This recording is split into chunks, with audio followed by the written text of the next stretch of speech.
So in the late 1800s, the Great Lakes were under construction.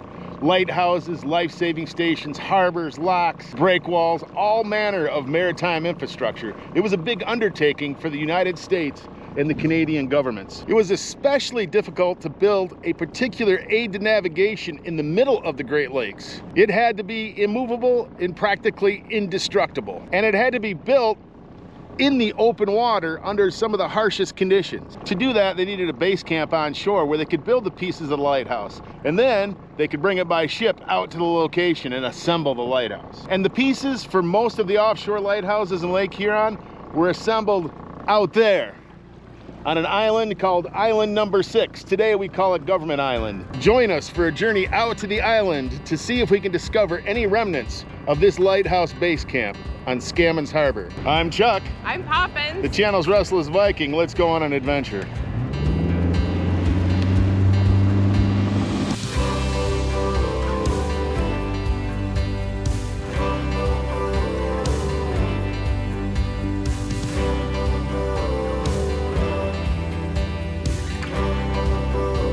So we're here in the Cheneaux Islands. It's a group of 36 islands with 32 of them having names. This used to be home to the Odawa and the Wyandot tribes. Then in 1634, French explorer Jean Nicolet came here and he named these islands Les Cheneaux, meaning the channels.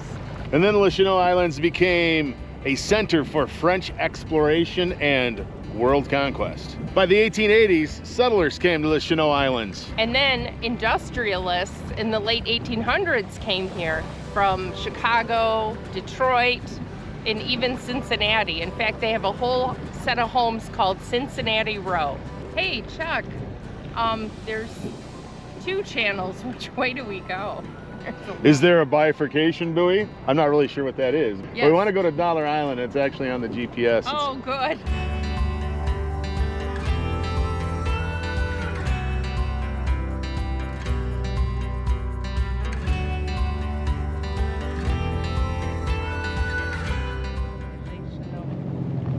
One of the more famous islands in Les Cheneaux Islands is Dollar Island. It used to just have a windmill and a cabin, and then in 1913 it was purchased for $1 from the government. Currently it has a 3-stall boathouse, 3 bedrooms, 2 baths. The island is 0.6 acres. It has a wraparound porch and even a kissing booth. It was sold for $850,000 more recently. By the way, some of you may have noticed we're not riding around in the red balloon anymore. We're riding around on our new vessel called Sea Raven, so named by Poppins. It has cup holders. Woohoo! And courtesy lights. But hey, we're not here to look at the charming little things on these beautiful islands. We're here to find the government base camp that created a lighthouse that was a modern marvel of its time. It was so advanced in engineering that it was premiered at the Chicago World's Fair in 1893. We're going to Government Island.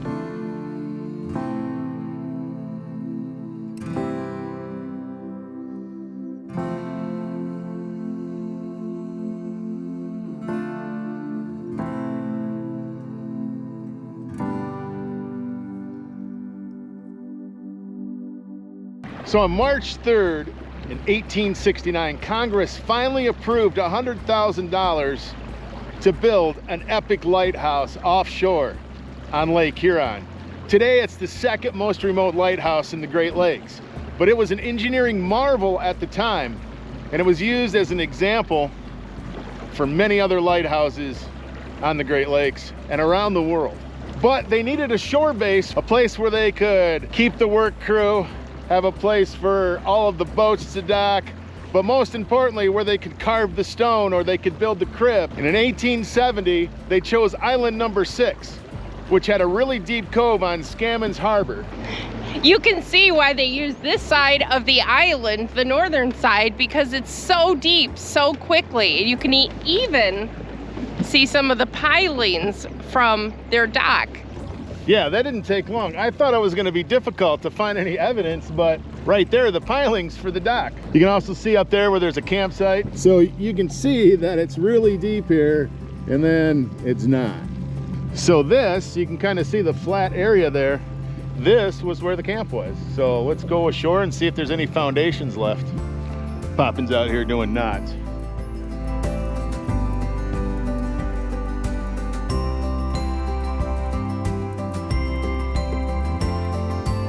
Off we go to see if we can find where the base camp used to be. I think we already know. I think we're there. You can see all the pilings out there. That's Scammons Harbor. I hope I'm pronouncing that right, but if I'm not, I am positive someone's gonna have a comment on YouTube to let me know. That's Poppin's strategy of keeping the bugs away. And right now, this one's mine. Tie the boats off, maybe? That looks like it's a cement from 100 years ago. So there is lots of evidence about this base camp here.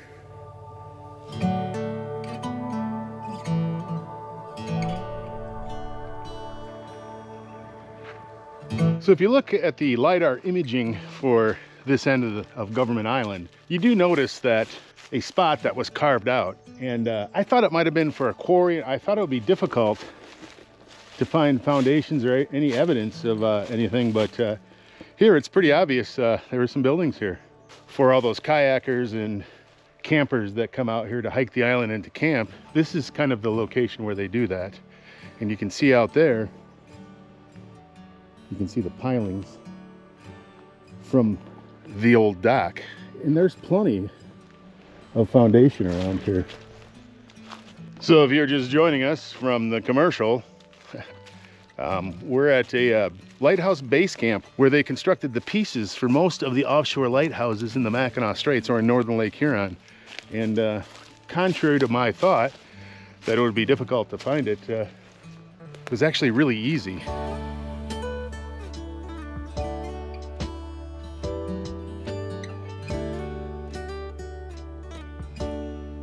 Today, Government Island is the only public island in Les Cheneaux. But in 1870, they built the base camp here because they were going to build Spectacle Reef Lighthouse, which is going to be a major undertaking. So it was here that the tugs would show up and they would get the stones that they carved, all the pieces to the lighthouse that they made. This is the base camp where they built the cofferdam to first bring out to the middle of the lake, 10 miles from shore. And then they would drop it into the lake and then they would seal it with divers until it wouldn't let any water in. Then they would pump the water out. Then they'd put the crib in, fill it full of rocks, put cement on the crib, and then they would build the lighthouse on top. And at this dock is where they would load the supplies. Later, when Spectacle Reef needed these huge stones that interlocked and that were driven and mortared into the shoal, which made it a monolith. Those huge stones were brought here from Marblehead in Ohio, and they were carved on site. They were rough carved, so that they were ready to bring out there so that they could just piece it together. Now they did some final rock shaping there. And I think this is probably where the cookhouse and maybe the bunkhouse was, and then maybe the foreman's quarters was down that way. But this is where the base camp was. And today, all the trees have grown up, this would be all cleared. We did find some old pictures. And one of the pictures is probably from this view as they were dropping the crib down the rails and into the water so that it could be eventually towed out to the location of the lighthouse. So 1870, the base camp was built.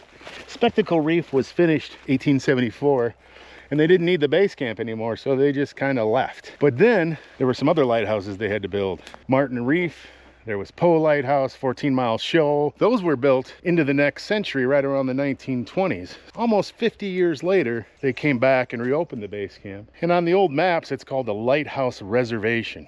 Chuck, what kind of trees are these behind you? That tree? Yeah. I believe it's a heater tree. Damn it, why do you always do that to me?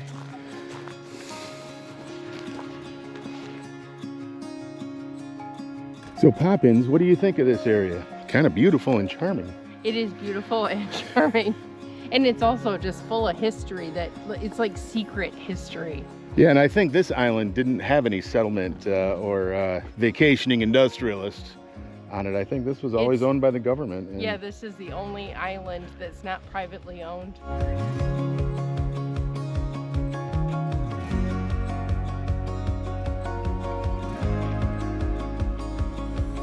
So we did a video of Spectacle Reef before. You can check that out in the description, but I think it might make sense for us to head out to Martin Reef, about 7.5 miles, kind of sort of that way, out on Lake Huron.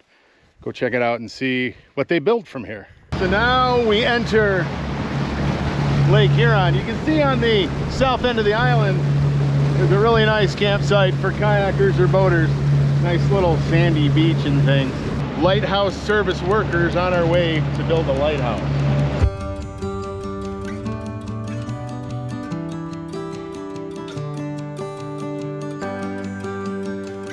More than halfway, we're about 3.5 miles from the lighthouse.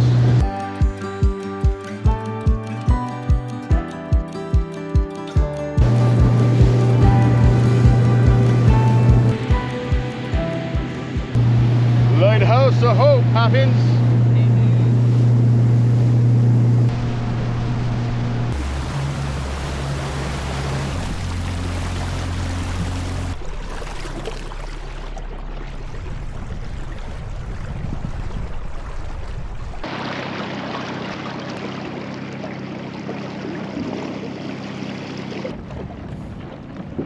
I mean, we came from 7 miles that way, so we're out here in the water quite a ways, and suddenly there's rocks and a shoal, and it's very shallow. So that's why the lighthouse was built.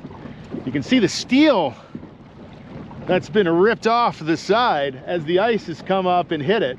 Oh, wow. Which is why they put steel on the side, to protect it from the ice. But when the water got high, I don't think they had steel up there. So that's pretty new, that piece of steel.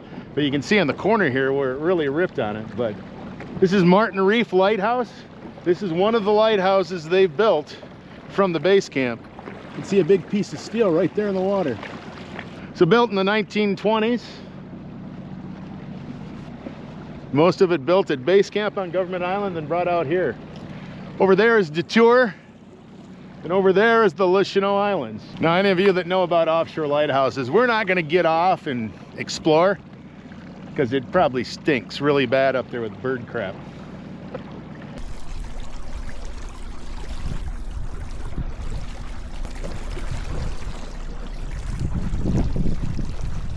You're a lighthouse service worker, you arrive on station with no land in sight, with the mission to build this.